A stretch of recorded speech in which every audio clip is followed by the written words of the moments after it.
This is Sony's new a5100 camera. It's white. And this is the recently released a6000. It's black. And we're going to give you the black and white, explaining exactly the differences between these two cameras. We've examined every detail in every menu item and its functionality to identify the differences.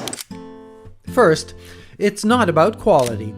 Both share the same 24 megapixel DSLR size Exmor sensor and can use the same E-series lenses. They share the same powerful Bionz X processor. The a6000 is larger in every dimension and weighs about 60 grams more, making it 25% heavier. Its right side grip is more extended. It has a viewfinder. The stereo mics are on the front of the a6000, the top of the a5100. I don't think that makes a difference. Both have an integrated pop-up flash. The a6000 covers 6 meters, the a5100 4. Both tilt back to bounce. The a6000 also has a multi-interface shoe for more advanced flashes and other accessories like microphones. No shoe on the a5100. The a6000 has a mode dial and an adjustment dial, used to set aperture or shutter speed, and 7 buttons compared to 3 on the 5100. They both have the same control wheel. The 5100 has a zoom lever. Except for the function button, these don't imply a difference in functionality. You zoom with the a6000 by turning the ring on the lens. On the a5100, you select the mode from the menu. You set the aperture and shutter speed using the control wheel. The a6000 function button opens a secondary customizable menu for quick access to shooting functions. There's no function menu on the a5100, but again, the actual functions aren't missing, they're just a little harder to access.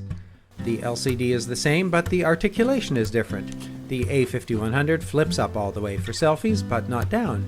The a6000 flips up 90 degrees and down about 45. The a5100's LCD is touch-enabled. There are menu options to use it to focus or focus and snap. Very useful for rack focus in video.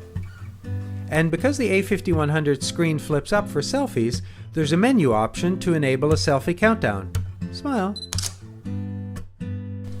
Same battery compartment and ports, HDMI and USB.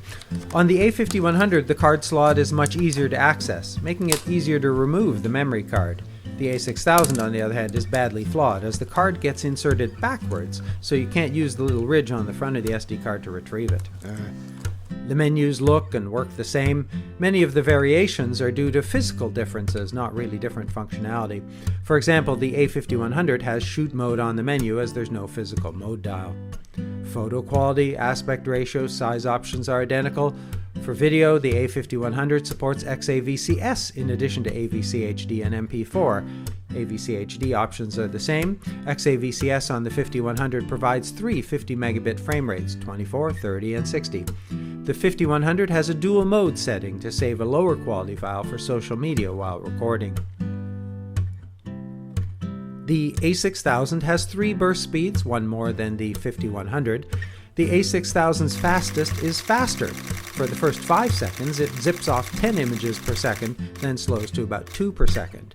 The a5100 rate is slower, but it keeps going longer, taking 6 images per second for nearly 20 seconds before slowing down slightly to about 4 per second. Keeps that up just about indefinitely.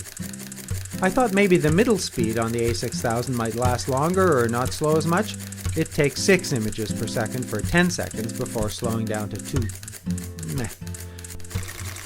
I tested using manual focus and exposure, saving JPEG files to an SDHC card rated over 90 megabits. The a6000 has a wireless flash mode to better coordinate with an off-camera flash. I don't have the right flash to try this out. The a5100 has 2 lock-on autofocus access points. There's a lock-on autofocus with a flexible spot in the focus menu, available only with continuous autofocus, as well as center lock-on autofocus, available in all focus modes when the other isn't on. To activate, you have to go to the menu. When turned on, the same feature is accessed more simply on the a6000 by pressing the center button. The a6000 can adjust exposure by steps of 0.3 or 0.5 EV. This changes the shutter speed, the aperture, and EV, only 0.3 on the a5100. ISO range is identical. The a6000 has the additional multi-frame auto ISO, which combines multiple exposures under low light conditions. On the a6000 there are 13 creative styles: standard, vivid, neutral, clear, deep, light, portrait, landscape, sunset, night scene, autumn leaves, black and white, and sepia, as well as 6 customizable style box versions. The a5100 has 7: standard, vivid, portrait, landscape, sunset, black and white, sepia. After you activate the digital zoom function, the 6000 can control digital zoom in the menu. The 5100 you use the lever. On-screen displays show you when you change from one zoom mode to another. The a6000 has noise reduction for long exposure. Both have high ISO noise reduction, but the a5100 doesn't have an off setting. The a6000 has 3 memory settings to make it easy to select your preferred configurations. Movie mode on the a5100 can display markers on screen, center, a range of aspect ratios, safe areas, and a rule of thirds guide frame. The a6000 menu can disconnect focus from the shutter button. The a5100 can't because there's no usable alternate focus button. The a6000 can select whether to use a physical or electronic first curtain shutter, only electronic on the a5100. Turning electronic off on the a6000 means the physical shutter opens and then closes, 2 clicks. You can select the bracket order on the a6000. The a6000 can customize the function menu and adjust dials and buttons not available on the a5100. In playback, the a5100's view mode includes XAVCS. Wonder how you see MPEG files. There's no cleaning mode or remote control on the 5100. The a5100's HDMI settings are the same, but accessed on a submenu.